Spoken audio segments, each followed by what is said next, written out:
నమస్తే. Type 2 diabetes ఈ రోగం వచ్చి మందులు వాడే వాళ్ళందరూ ఎంత బాధలో ఉంటున్నారని నాకు తెలుసు. ఇక్కడ చెప్పబోయే విషయం కొంచెం గమనించి చూడండి. ఎందుకంటే షుగర్ అనే ఒక రోగం వస్తే అన్ని రోగం వచ్చేస్తుంది. అన్ని డాక్టర్ దగ్గర వెళ్ళండి. పళ్ళు డాక్టర్, కండికి, స్కిన్, హార్ట్, లంగ్స్, కడుపు బాధ, ఏమైనా ఒక రోగానికి మీరు ఏ విధమైన డాక్టర్ దగ్గర వెళ్ళండి. వాళ్ళు చెప్పే ఫస్ట్ పాయింట్ ఏమి, మీ షుగర్ లెవెల్ టెస్ట్ చేసి రావాలి, లేదా రాసిస్తారు టెస్ట్ చేసి రండి అని చెప్తారు. కానీ ఇక్కడ ఒక చిన్న విషయం నేను చెప్పేది కొంచెం ఆలోచన చేయండి. ఎప్పుడు షుగర్ వస్తే అన్ని రోగం వచ్చేస్తుంది. ఒక్కసారి ఈ షుగర్తో ఎట్లా కంట్రోల్లో లేదా రివర్స్ చేసేది లేదా తగ్గించేది ఏమైనా ఒక లాంగ్వేజ్ పెట్టుకోండి.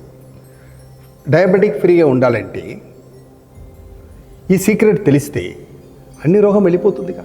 షుగర్ వచ్చినప్పుడు వచ్చే రోగం అన్నీ, షుగర్ వెళ్ళిన తర్వాత అన్నీ వెళ్ళిపోతుందిగా. మన క్లాసికల్ అక్యుపంజర్ నేచురోపతిలో ఏం చెప్తామంటే, డయాబెటిక్ అనే ఒక రోగం డిసీజ్ కాదు, డిసార్డర్. డిసార్డర్కి మన దేశీ లాంగ్వేజ్లో, మన ఊరు భాషలో చెప్పాలంట లైఫ్ స్టైల్ డిసీజ్, ఇండైజెషన్, జీర్ణం తక్కువ ఉండేనట్టు.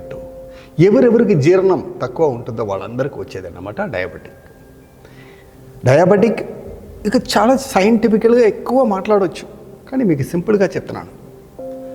ఎంతో మందులు వాడుతున్నారు, డాక్టర్ చెప్పేదన్నీ చేస్తున్నారు, కానీ ఒక్కొక్క సంవత్సరానికి ఎప్పుడు మందులు పీయిస్తున్నారు, అడిషనల్ మెడిసిన్ ఇస్తూ ఉంటున్నారు. అది ఏమైనా ఉండని, ఆయుర్వేదం, యునాని, హోమియో, సిద్ధ, అలోపతి ఏమైనా ఉండని, ఎప్పుడు ఒక్క రోగానికి ఒక ట్రీట్మెంట్కి వెళ్ళి ఆ మందులు వాడుతూ మందులు పవర్, మందులు డోసు, అడిషనల్ మెడిసిన్స్ ఇస్తున్నారో. ఇక్కడ ఒక సింపుల్, దీనికి పెద్ద చదువు అవసరం లేదు, కామన్స్. నా రోగం పెరిగినే పోతుంది. షుగర్ వచ్చినప్పుడు మళ్ళీ వేరే వేరే మెటబాలిక్ డిసార్డర్ వస్తుందన్నమాట. Thyroid, cholesterol, blood pressure, obesity, insomnia, Parkinson's. Sugar level ఎప్పుడు చూస్తే నాకు కంట్రోల్లో ఉంటుంది, చాలా పర్ఫెక్ట్గా ఉంటుంది, కానీ సిమ్టమ్ ఎక్కువ ఉంటుంది. షుగర్ సిమ్టమ్ అన్నీ నాకు తెలుస్తుంది. నిద్ర రాలేదు, గ్యాస్ ట్రబుల్గా ఎక్కువ ఉంటుంది, ఆకలి లేదు, టైర్డ్ అయిపోతున్నాను, చెమట వచ్చేస్తుంది, కబక్కని షుగర్ లెవెల్ డౌన్ అయిపోతుంది, ఫ్లక్చువేషన్ అవుతుంది. సిమ్టమ్ వైజ్ నేను చాలా బాధపడుతున్నాను అని చెప్పేవాళ్ళు కూడా ఉంటున్నారు. ఎవరు మందులు వాడుతున్నాను కానీ కంట్రోల్ అవ్వట్లేదు. సెకండ్ కేటగిరీ ఎవరు, మందులు వాడుతున్నాను, కంట్రోల్లో ఉంటుంది కానీ సిమ్టమ్ ఎక్కువ ఉంటుంది. అక్కడ సిమ్టమ్ లేదు, ఇక్కడ సిమ్టమ్ ఉంది. ఇక్కడ ఒక నా డిస్క్లైమర్ ఒకటి ఏమంట, మీరు మందులు వాడేవాళ్ళు మందులు వాడండి, ఇక్కడ చెప్పిపోయే విషయంతో ఫాలో చేస్తూ రండి. మీ డాక్టర్ ఒకవేళ మంచి డాక్టర్ ఉంటే, మీకు ఒక మంచి డాక్టర్ దొరికి ఉంటే, ఆ డాక్టరే మందులు వద్దమ్మా వద్దయ్యా అని చెప్పేస్తారు. ఫస్ట్ దాంట్లో వచ్చేది ఆహారం, రెండవది అలవాటు, మూడవది ఆలోచన. ఇది 3 విషయం మీకు సరిగా లేదా, జీవితకాలం మీరు తిరుగుతూ ఉండాలి. ఫస్ట్ ఆహారం చెప్తున్నాను. అసిటిక్ అండ్ ఆల్కలైన్ అనే ఒక విషయం ఉంటుంది. అసిటిక్ కంటెంట్ ఎక్కువ ఉండే ఆహారం ఎప్పుడు మనం వాడుతున్నామో బాడీలో అసిడోసిస్ అని ఒక బాధ, ఇంగ్లీష్లో చెప్పాలంటే అది ఒక్కొక్క అవయంలో, ఒక్కొక్క పంచభూతంలో అసిడోసిస్ ఎక్కువ అయిపోతుంది అన్నమాట. అసిడోసిస్ అనేది ఏమంటే ఆల్కలైన్ అసిటిక్ బ్యాలెన్స్ అంటున్నాము. శరీరంలో 80% ఆల్కలైన్ కావాలి, 20% మాత్రమే అసిటిక్ కావాలి. ఇప్పుడు ఏమైపోతుంది, రివర్స్ ఆర్డర్లో అవుతుంది. ఎందువల్ల, కొన్ని ఆహారం వల్ల. ఆ ఆహారం ఏమేమంటే, ఫస్ట్ ఎక్కువ అసిటిక్ ఉండే ఒక పదార్థాలు ఏమి, normal rajasic diet, tamasic diet అంటాము. మసాలా ఐటమ్స్, నూనె items, non veg items, recooked food, tinned, packed, preserved, processed food అంటాం కదా, అది అన్నీ ఎక్కువ అసిటిక్ ఉండే పదార్థాలు. రెండవది ఎక్కువ అసిటిక్ ఉండే పదార్థం ఏమంటే, డైలీ మనం యూజ్ చేస్తూ ఉంటున్నాము లైఫ్లో, ఇంట్లో, అందరి ఇంట్లో milk, especially pocket milk, cow milk, fresh cow milk, single cow milk slightly alkaline, బాకీ అన్నీ ఎక్సెస్ అసిటిక్. ఈవెన్ కర్డ్ చాలా హెవీ డైట్, గీ చాలా హెవీ డైట్, రెడీమేడ్ గీస్ చెప్తున్నాను ఇక్కడ. సో ఇదన్నీ మీకు అసిటిక్ ఫార్మేషన్ ఎక్కువ బాడీలో ఆగిపోతుంది. కడుపు మూలకం ఏమవుతుంది, అసిడోసిస్ ఆగిపోతుంది. ఇందువల్ల మీకు టోటల్ జీర్ణం జీరోలో అయిపోతుంది, ఇండైజెషన్ అయిపోతుంది, మెటాబాలిజం జరగదు, బాడీలో డీటాక్సిఫికేషన్ అనే ఒక విషయం ఉండదు. దీంట్లో రెండవది స్లైట్లీ మ్యూకస్ డైట్ అంటాం. చలి ఎక్కువ ఉండే పదార్థాలు, అగైన్ డైరీ ప్రోడక్ట్స్, గోధుమ పదార్థాలు, ఏ ఐటమ్లా గమ్ములాగా ఉంటుందో, కాయలు, కొన్ని కాయల్స్ ఉంటుంది, బెండకాయ, సొరకాయ, పొట్లకాయ, రెగ్యులర్గా ఎప్పుడో ఒకసారి తీసుకోవచ్చు. So mucus less diet prepare చేసుకోండి. మ్యూకస్ ఉంటే అది గట్ల మ్యూకస్ ఫామ్ అయిపోతుంది. అప్పుడు కూడా మన స్మాల్ ఇంటెస్టైన్లో చిన్న పేగులోనే వెలైన్ అని ఒక చిన్న చిన్న పుల్లులాగా ఉంటుంది, అది జీర్ణం చేయదు, డిస్ట్రిబ్యూట్ చేయదు. ఇప్పుడు ఆహారం విషయంలో ఇది ఫాలో చేసి చూడండి కొన్ని రోజు మీకోసం. రెండవది అలవాటుకు వస్తున్నాను. అలవాటు అనేది మీ లేట్ నైట్ ఆహారం, late night intake, late night activities, late night travelling, job, late night function, celebration. ఎప్పుడు ఈ అలవాటు మీకు లైఫ్ లాంగ్ మీకు ఫాలో చేస్తున్నారో మీ వాడే మందులు పనిచేయదు. మీకు ఏ విధమైన మందులు ఉన్నాయి, ఇంపోర్టెడ్ మెడిసిన్స్, చాలా కొబ్బ మెడిసిన్ ఉండని, షుగర్ ట్యాబ్లెట్ పనిచేయదు, షుగర్ కంట్రోల్లో ఉండదు, లేదా షుగర్ సిమ్టమ్ తీరదు మీకు.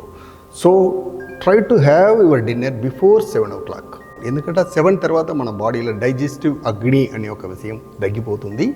ఏ ఆహారం ఉంటా కూడా జీర్ణం అవ్వదు. సాత్విక్ డైట్ కూడా ఇక్కడ జీర్ణం అవ్వదు. అలవాట్లో ఒక్కో పెద్ద తప్పు ఏం చేస్తామంటే, తినేటప్పుడు మాట్లాడేది, తినేటప్పుడు నీళ్లు తాగేది, తినేటప్పుడు చదివేది, తినేటప్పుడు టీవీ మొబైల్ చూసేది, కాన్షియస్ ఈటింగ్ ఎప్పుడు లేదో మీరు నమిలి మింగరు. తినేటప్పుడు నీళ్లు తాగినప్పుడు మీకు బాడీలో ఆటోమేటిక్లీ దొరికే లాలాజలం తగ్గిపోతుంది, హైడ్రోక్లోరిక్ యాసిడ్ చాలా డైల్యూట్ అయిపోతుంది. ఇప్పుడు కూడా మీకు ఆహారం జీర్ణం అవ్వదు. సో ఈ అలవాటు తగ్గించండి. ఆకలి అయినప్పుడు తినండి, నిదానంగా నమిలి మింగండి, తినేటప్పుడు నీళ్ళు తాగండి. సింపుల్ విషయం. ఇప్పుడు చేసినప్పుడు మీ మందులు ఆటోమేటిక్గా మీరు డాక్టర్ తగ్గించేస్తారు. మూడవదిగా ఆలోచనలో పెద్ద ఒక తప్పు ఏం చేస్తామంట, నాకు 40 years అయిపోయింది, ఒకవేళ షుగర్ వస్తుందో ఏమో. లా ఆఫ్ ఎక్స్పెక్ట్ చేస్తున్నారు మీరు షుగర్తో. This is so called nocebo effect అంటాము మన న్యూరో సైన్స్లో. సో షుగర్ లేకుండా 40+ ఆరోగ్యంగా ఉండే వాళ్ళతో చూడండి. ఎందుకు భయపడుతున్నారు? భయపడకండి. షుగర్కి వెనకాల క్రిమిలు లేదు, బ్యాక్టీరియా, వైరస్, ఫంగల్ లేదు.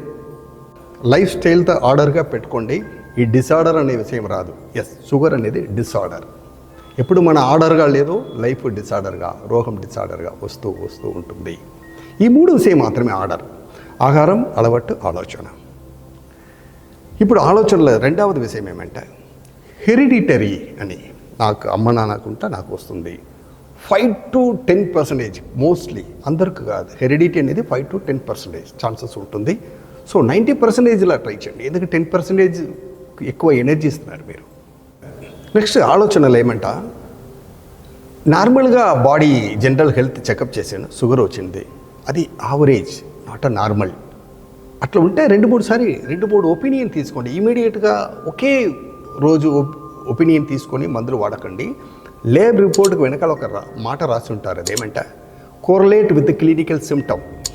షుగర్ టెస్ట్లో ఒకవేళ 140 ఉంటుంది, మీకు ఏమి సిమ్టమ్ ఉంటుంది? ఒకవేళ నిన్న నైట్ నిద్రలేదు మీకు, అందువల్ల కూడా 140 ఉండొచ్చు. కాన్స్టిపేషన్, షుగర్ పెరుగుతుండొచ్చు. యాంగ్జైటీ, స్ట్రెస్ వల్ల కూడా పెరుగుతుంది. దీంట్లో ఇంకో చాలా ఇంపార్టెంట్ విషయం, ఆందోళన, బాధ, ఒర్రీ అంటారు కదా, ఎప్పుడు దాకా మీకు ఉంటుంది ఏమో ఒక విషయం మీద, ఆటోమేటిక్లీ మీ ఇక్కడ జీర్ణం తగ్గుతుంది. జీర్ణం తగ్గినప్పుడు షుగర్ వచ్చేస్తుంది. సో మెంటల్ వరీస్ చాలా వరకు ట్రై చేసి తీసేసేయండి. చాలా రకరకాల యాక్టివిటీస్ ఉంటుంది, సత్సంగం, యోగా, మెడిటేషన్, ఫిజికల్ యాక్టివిటీస్ ఉండండి. బాడీలో మీకు డోపమైన్ దొరికినట్టు చిన్న వర్కౌట్ చేసుకోండి. సో జరిగే విషయం, రాబోయే విషయం, దీంతో ఆలోచన చేసి యాంగ్జైటీలో, ఊరిలో ఉండ. నెక్స్ట్ ఒక ఇంపార్టెంట్ విషయం ఏమంటే ఆల్వేస్ ఫోకసింగ్ ఆన్ డయాబెటీస్. ఒకవేళ డయాబెటిక్ వస్తే ఎట్లా అవుతుంది, డయాబెటిక్ ఆర్టికల్ చదివేది, డయాబెటిక్ ఫుడ్ ఏమి, డయాబెటిక్ యాక్టివిటీస్ ఏమి, డయాబెటిక్ పారామీటర్స్ ఎంత ఉండాలి, డయాబెటిక్ యావరేజ్ ఎంత ఉండాలి. ఎప్పుడు మీరు ఎక్కువ పైన ఏది పైన ఫోకస్ చేస్తున్నారో అది మీకు దొరుకుతుంది. ఇది కూడా లా ఆఫ్ ఎక్స్పెక్టేషనే. ఇది ఒక నేచురల్ న్యూరోప్లాస్టిసిటీ అంటాం మనం. సో ఎక్కువ మీరు ఏదో ఆలోచన చేస్తున్నారో అది మీకు దొరుకుతుంది. ఇది సింపుల్ ఒక మానసికమైన ఒక రోగం అంటాం డయాబెటిక్, సైకోసోమాటిక్ డిసార్డర్. సో ఇది అన్నీ ఈ 3 విషయం మాత్రం మీరు ఖచ్చితంగా నమ్మకంతో మీకోసం ఫాలో చేయండి. ఆహారం, అలవట్టు, ఆలోచన, ఇలాంటివి చిన్న చిన్న పద్ధతి మనం వచ్చే ఇక్కడ పేషెంట్కి చెప్తూ ఉంటున్నాము. ఇప్పుడు మీరు డయాబెటిక్ కోసం టాబ్లెట్, ఇన్సులిన్ వాడేటప్పుడు షుగర్ లెవెల్ చూసినప్పుడు చాలా కంట్రోల్లో ఉంటున్నట్టు ఉంటుంది పేపర్లో, కానీ బాధపడుతున్నారు సిమ్టంలో మీరు. లేదా సిమ్టమ్ ఏమీ లేదు, షుగర్ చూసినప్పుడు అటు ఇటు ఉంటుంది, నాకు భయంగా ఉంటుంది అని బాధపడేవారా? ఒకసారి మీరు Indian classical acupuncture single needle treatment try చేయండి. ఇక్కడ వచ్చే వాళ్ళకి కొంచెం టీచింగ్ చేస్తున్నాం మనం. ఏమి తినాలి, ఎట్లా తినాలి, ఎప్పుడు తినాలి, అలవాట్లు ఏమి ఉండాలి, ఆహారంలో ఏమి ఉండాలి, ఆలోచనలు ఎట్లా ఉండాలి, నిద్రపోయేటప్పుడు ఏమి చేసుకొని ఏమి ఆలోచన చేసి నిద్రపోవాలి, నిద్ర నుంచి లేచినప్పుడు ఏమేమి ఆలోచన చేస్తూ బెడ్ నుంచి కింద దిగాలి. మీ డయాబెటీ నుంచి పూర్తిగా మందులు వాడకుండా బయట వచ్చేదానికి చాలా వరకు మీకు సపోర్ట్ చేస్తున్నాము. వీలైతే మీకు లేదు బాగానే ఉంటున్నాను, మీకు తెలిసిన వాళ్ళకి ఈ వీడియోతో షేర్ చేయండి. అందరం డయాబెటీస్ అని ఒక పెద్ద బాధ నుంచి బయట వచ్చి ఆరోగ్యంగా ఆనందంగా ఉండాలని కోరుకుంటున్నాను. Thank you so much.